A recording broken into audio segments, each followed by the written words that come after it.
योगाच्या प्राचीन पद्धतीचा प्रचार प्रसार व्हावा या उद्देशाने मानवसेवा विकास फाउंडेशन द्वारे राज्यस्तरीय खुली योगासन स्पर्धा आयोजित करण्यात आली आहे। येत्या रविवारी 29 जून 2025 रोजी Manavseva paramedical college Ladda campus Maheshnagar Anjangaon Surji जिल्हा अमरावती येथे सकाळी 8 वाजतापासून सुरू होणार आहे। सदर योगासन स्पर्धेकरिता प्रत्यक्ष स्पर्धास्थळी उपस्थित राहून सहभागी व्हावे। याच दिवशी दुपारी बक्षीस वितरण करण्यात येणार आहे। अर्ज करण्याकरिता आधार कार्ड, 3 फोटो, शाळा सोडल्याचा दाखला, जन्म प्रमाणपत्र, फिटनेस प्रमाणपत्र आवश्यक आहे। स्पर्धकांनी 25 जून पूर्वी अर्ज भरणे आवश्यक आहे। यावेळी जास्तीत जास्त संख्येने विद्यार्थी, योग साधक, योग शिक्षक, महिला पुरुष, विद्यार्थी, वयोवृद्ध असे सर्व सहभागी होऊ शकतात। मोठ्या संख्येने शाळा, महाविद्यालय, जिल्हा परिषद शाळा,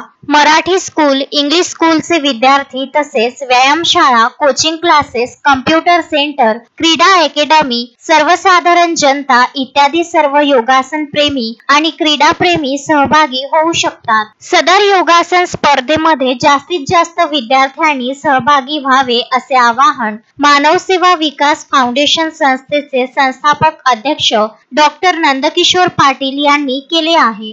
नमस्कार, मी डॉक्टर नंदकिशोर पाटील। अंजनगाव सुरजीमध्ये आमचं मानवसेवा विकास फाउंडेशन संस्था आहे आणि मानवसेवा पॅरामेडिकल कॉलेज आहे।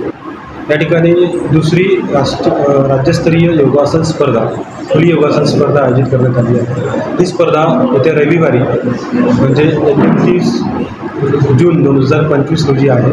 ही सकाळी 8 वाजतापासून तर 3 वाजेपर्यंत याचा वेळ दिलेला आहे आणि याचा जो बक्षीस वितरण समारंभ आहे तो त्याच दिवशी म्हणजे 29 तारखेला रविवारीच आहे, दुपारी 3 ते 5 या दरम्यान। त्यामध्ये पूर्ण राज्यभरातून विद्यार्थी स्पर्धक, योगाचे स्पर्धक येत आहेत। त्यामध्ये वयोगटानुसार वेगवेगळ्या प्रकारचे आसनं दिलेले आहेत आणि माहितीपत्रक कशा पद्धतीचं दिलं आहे ते PDF स्वरूपात पण आहे। त्यामध्ये तुम्ही जर बघाल तर वयोगट दिला आहे 8 वर्षापासून 14 वर्ष हा एक वयोगट आहे, 14 वर्ष ते 18 वर्ष दुसरा वयोगट आहे, असे 6 वयोगट आहेत। शेवटचा वयोगट जो आहे तो 55 ते अबव म्हणजे 55 ते 100 पर्यंत ही व्यक्ती यामध्ये आपला सहभाग नोंदवू शकतात आणि योगा करू शकतात। या योगाचा उद्देश असा आहे की योगा घरोघरी पोहोचावा, योगचा प्रचार प्रसार व्हावा या उद्देशाने आपण ही स्पर्धा आयोजित केलेली आहे। आणि योगाच्या माध्यमातून पुढं मुलं करिअर करू शकतात। करिअरमध्ये वेगवेगळ्या संधी आहेत ते या माध्यमातून मुलांना मिळू शकतात। या संदर्भात ही सगळी माहिती आपण उपलब्ध केली आहे। अशोकभाई जोशी, विदर्भ न्यूज, अमरावती।